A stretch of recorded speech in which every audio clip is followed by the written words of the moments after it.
Muito bem, caros alunos e alunas, dando prosseguimento às nossas videoaulas.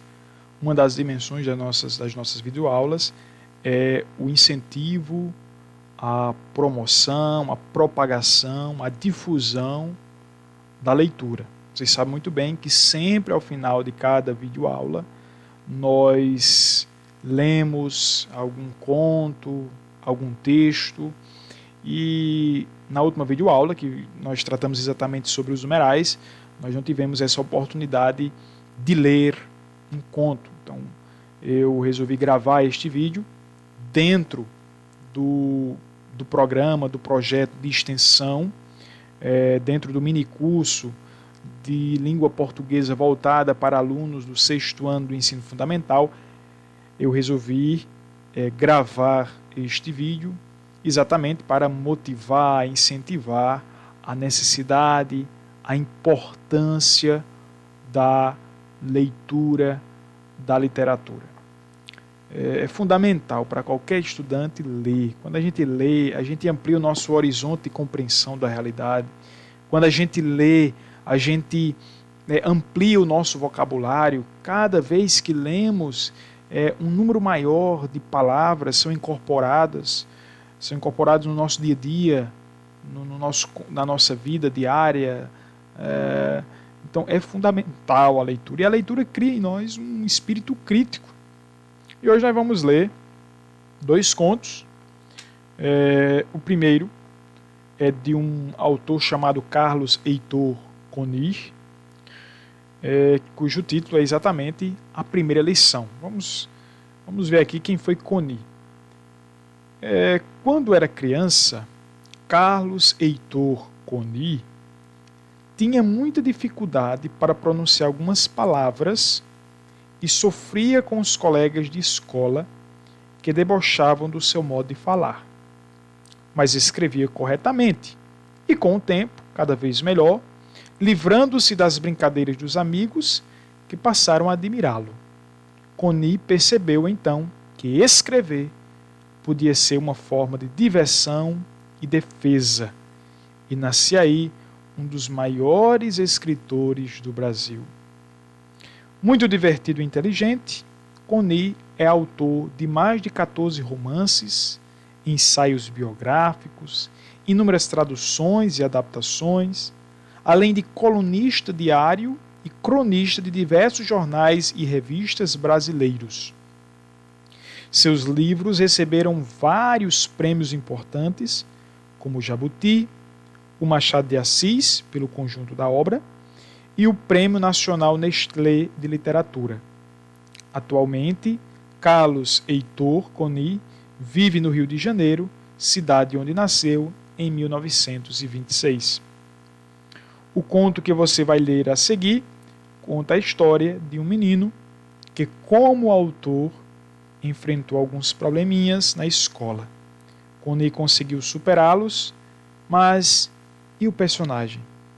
É o que você vai descobrir depois de ler, depois de ouvir agora a primeira lição. Atentos para ouvirmos o conto A Primeira Lição.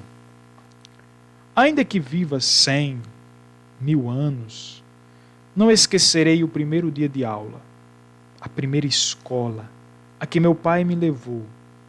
Não sei se com orgulho de mim ou medo que eu desse vexame, abrindo uma choradeira ou tentando fugir, que era o que eu pretendia. Não compreendia o que se passava. Sabia que outros meninos da minha rua e da minha família, em determinado momento, iam para a escola, num pacto misterioso entre os pais e os professores. Cheguei a pensar que o verdadeiro motivo fosse o de se livrar dos filhos. O tempo que os guris passavam na escola dava descanso de algumas horas aos pais, que transferiam para os professores a responsabilidade de tomar conta das crianças e educá-las. Emburrado, assisti aos preparativos, à compra dos uniformes, do material escolar que me fascinou, eram certamente os primeiros objetos que eu podia considerar meus. Minhas canetas, meus cadernos, meus livros, até mesmo a minha merendeira. E tudo isso tinha um cheiro gostoso, do qual também acredito que jamais esquecerei. O pai gostava de dar solenidade em tudo o que fazia e em tudo o que se metia. Levou-me pela mão, a escola era perto de casa, não quis tirar o carro da garagem, preferiu ir a pé, como se fosse cumprir um dever cívico. Apresentou-me ao diretor da escola, que deu mais importância a ele do que a mim. Mas na hora em que ia sumindo pelo corredor que levava às salas de aula, de repente tive medo e corri para ele. Aquela seria a minha primeira separação da família. Só então compreendi isso. E não estava preparado para aquele tranco. Comecei a chorar de mansinho, colado nas pernas do pai. O diretor tentou me consolar. Prometeu coisas que eu não pedia nem precisava. Somente o pai acabou cedendo. Vai, meu pai, tudo correrá bem. Eu ficarei esperando por você. Havia um pátio interno na escola, onde uma palmeira se erguia no meio de um pequeno jardim. Aliás, um jardim maltratado que aparentemente ninguém usava. O pai me mostrou. Olha, no intervalo das aulas, você dará uma espiada e me verá ali, perto daquela palmeira. Estarei esperando e voltaremos juntos para casa. Antes isso que nada. Quem não tem cachorro, caça com gato. Eu queria que ele ficasse comigo, me dando força naquela barra que iria enfrentar. Os professores, os colegas que ainda não eram meus amigos, eu os achava estranhos, capazes de fazer maldades comigo, que era um dos mais pequenos e indefesos. Trazia na cara não o medo, mas a suspeita de que o colégio poderia ser um problema e não uma solução.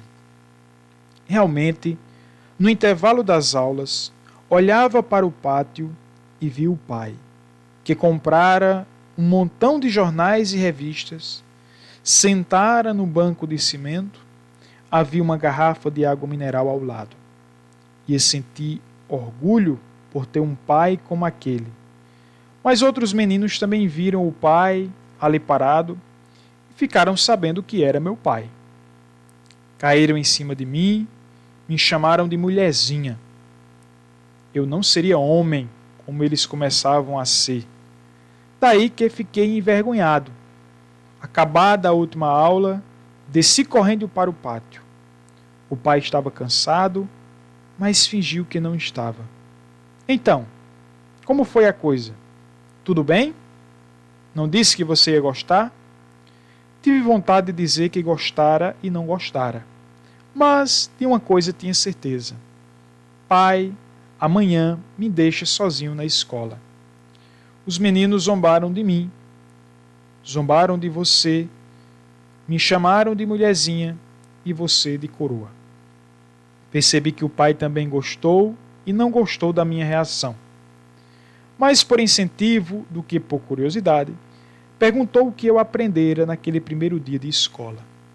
Fiz um balanço do que eu vira e vira, o quadro verde em que uma professora de óculos escreveu o nome do colégio em letras enormes e depois pediu que cada um de nós dissesse as letras.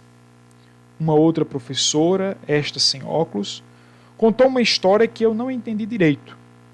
Tinha um homem chamado Monteiro Lobato e disse que o Brasil era um país maravilhoso, mas que precisava muito de nós. Outros professores falaram de outras coisas. Houve um que me perguntou se eu sabia contar até 100.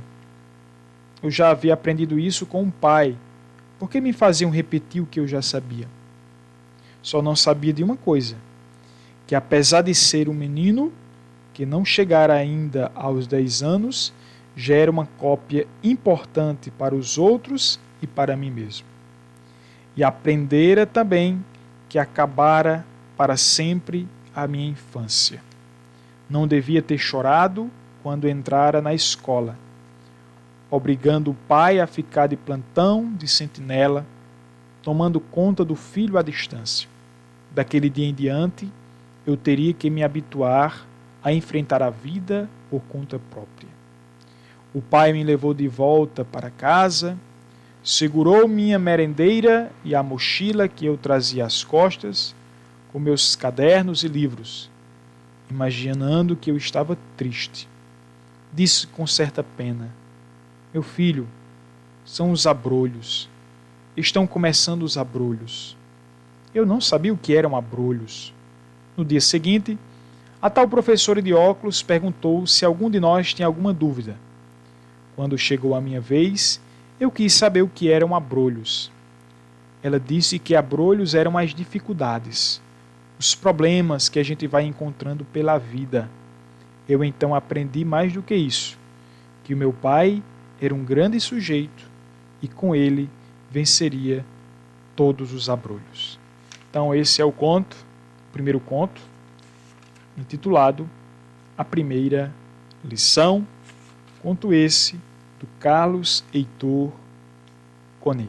Então veja que história belíssima, maravilhosa, a história exatamente de um menino que foi pela primeira vez à escola, foi conduzido pelo pai, o pai o conduziu pela primeira vez, e lá ele se deparou com os desafios que é essa nova realidade da sala de aula, já que antes ele estava super protegido no ambiente familiar, já que antes ele estava apenas convivendo dentro do seio familiar e com os amigos ali próximos da sua casa, os vizinhos, etc., os familiares, os primos, etc., agora ele teve que se deparar com uma outra realidade, que é exatamente a ruptura, vamos dizer assim, do seio familiar. Ele não deixou de fazer parte da família, mas ele se deparou com uma nova realidade. E a partir de então, ele passou a perceber que a vida tem dificuldades. Na vida há muitas dificuldades e ele apenas estava iniciando as suas dificuldades existenciais. Infelizmente, ao longo da vida nós temos muitas dificuldades que nós temos que enfrentar, temos que superar. E as dificuldades, elas são importantes, porque as dificuldades nos dão resistência. Resistência para vencer desafios maiores que surgem ao longo da nossa vida, ao longo da nossa existência. Então, tivemos aí a leitura, a primeira lição de Carlos Heitor Coni. Agora vamos ao segundo conto de hoje, intitulado A Voz da Consciência e Outras Vozes, do Moacir Scliar.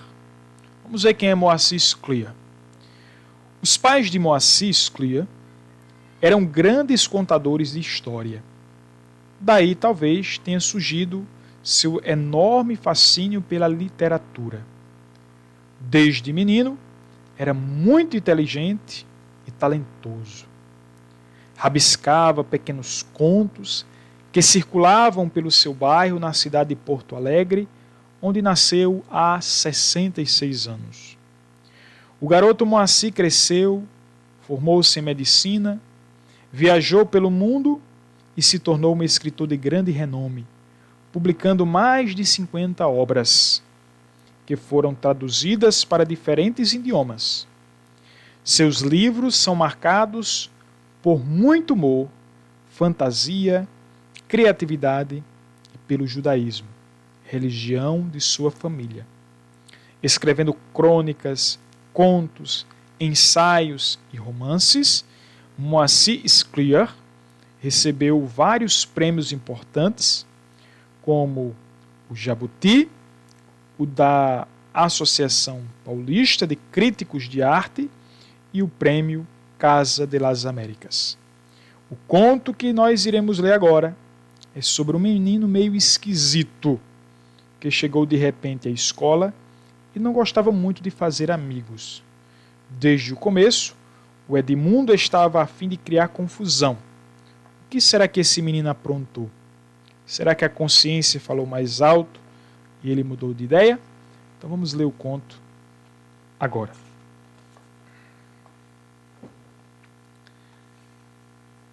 Minha avó costumava dizer que a consciência é esta vozinha que dentro de nós nos diz o que deve ser feito. E depois acrescentava com um suspiro: o problema é que há muito barulho no mundo. As pessoas agora têm dificuldade de ouvir a consciência. Minha avó era, portanto, uma pessoa cética. O que ela não sabia é que o mundo evolui e que existem maneiras sempre novas de transmitir às pessoas a mensagem que elas precisam ouvir. A história que segue é um exemplo. Desde o primeiro dia de aula, ficou claro que o Edmundo estava a fim de criar confusão. Ele era novo na escola. O pai, gerente de uma grande empresa, havia sido transferido há pouco para a cidade. Seria de esperar, portanto, que Edmundo se aproximasse de nós, se apresentasse, procurasse fazer amizades. Não foi isso que aconteceu.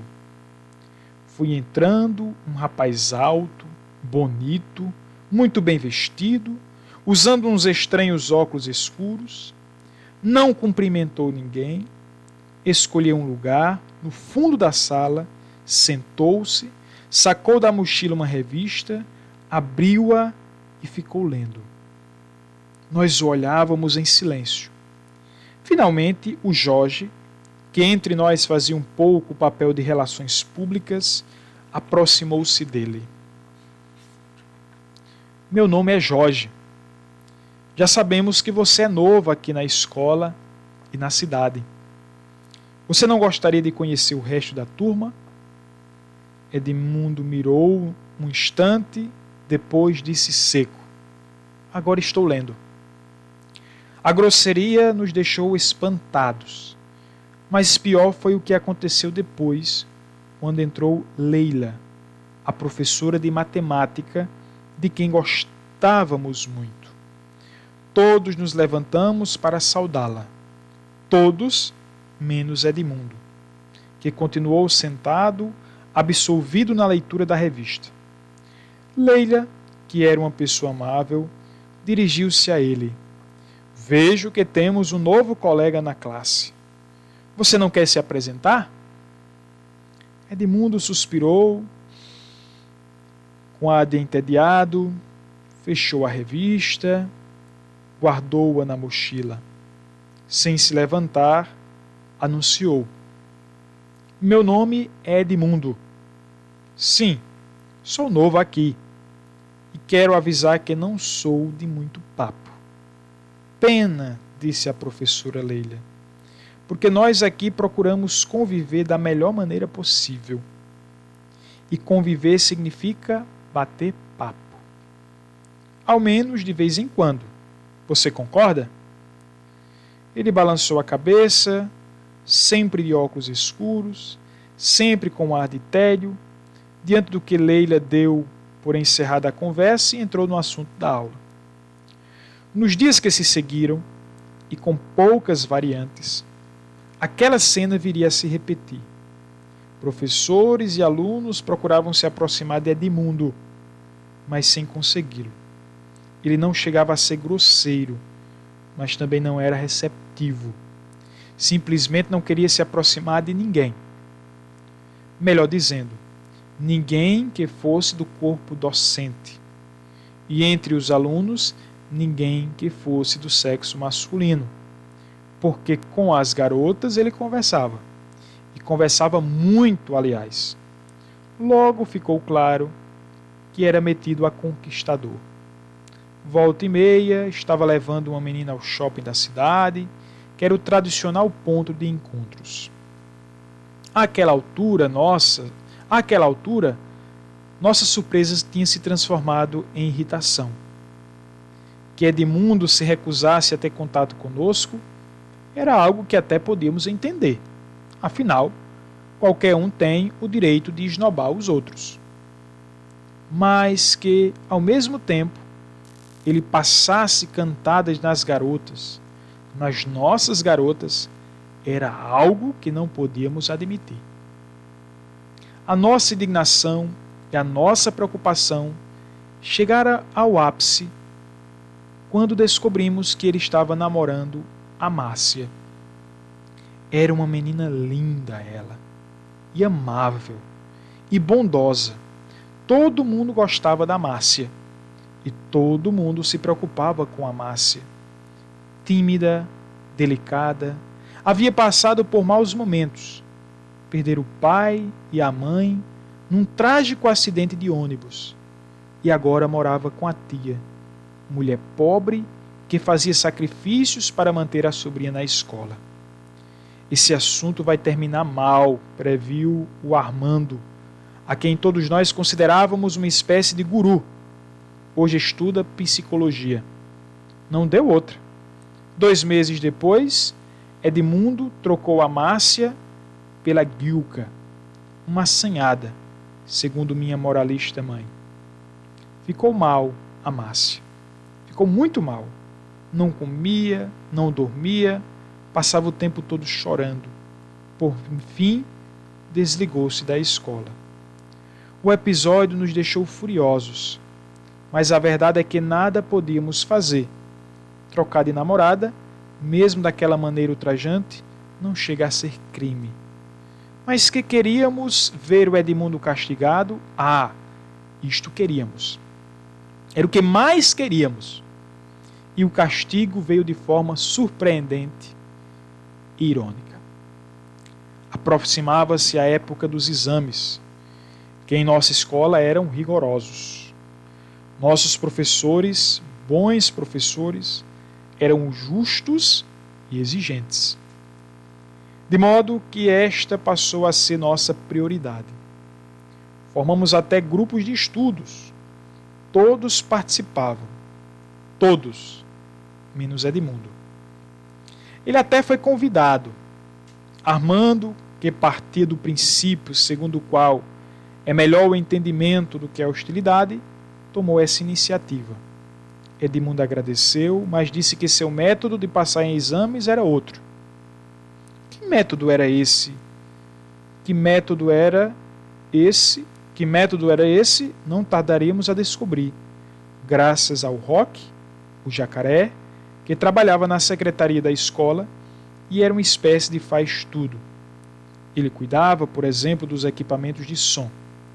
Edmundo lhe perguntou se ele conhecia algum técnico em radiocomunicação. Jacaré lhe recomendou Silvio, que tinha fama de entender tudo no assunto.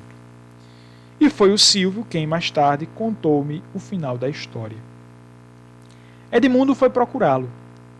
O que ele queria era fazer um sistema de cola eletrônica. Pequeno receptor junto à orelha, microfone oculto na caneta ou no relógio, essas coisas que à época ainda eram novidade. Dinheiro não seria problema. Ele pagaria o que fosse necessário.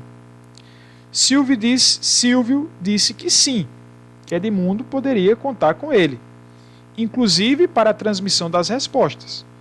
Afinal, também ele estava estudando à noite, estava 1 ano à nossa frente mas era bom aluno. Veio o dia da prova de matemática e lá estávamos nós bastante nervosos. Leila era cordial, era simpática, mas prova era prova, como ela fazia questão de repetir. Sentamo-nos todos, ela leu as questões, como costumava fazer, em voz bem pausada, e aí ficamos todos em silêncio, trabalhando. E de repente, aquela coisa inesperada. Edmundo levantou-se e com um irado palavrão saiu da sala. Nós olhávamos surpresos, mas Leila, enérgica, disse que terminássemos a prova. Depois descobriríamos o que havia acontecido. O que havia acontecido? Ao microfone, Edmundo havia pedido a Silvio que lhe desse a resposta que esperava. Esta resposta todos nós a ouvimos depois. Porque Silvio a tinha gravado em fita. ele disse que não daria a cola e explicava a razão. Além da matemática, Edmundo, você precisa aprender duas coisas. Primeiro, a ser honesto e a não colar nas provas. Segundo, a respeitar os sentimentos alheios. O que você fez com a Márcia não se faz. Eu gosto muito dela e me doeu vê-la sofrendo. Se a voz da sua consciência não lhe disse isto, então eu lhe digo agora. Edmundo não chegou a concluir o ano letivo.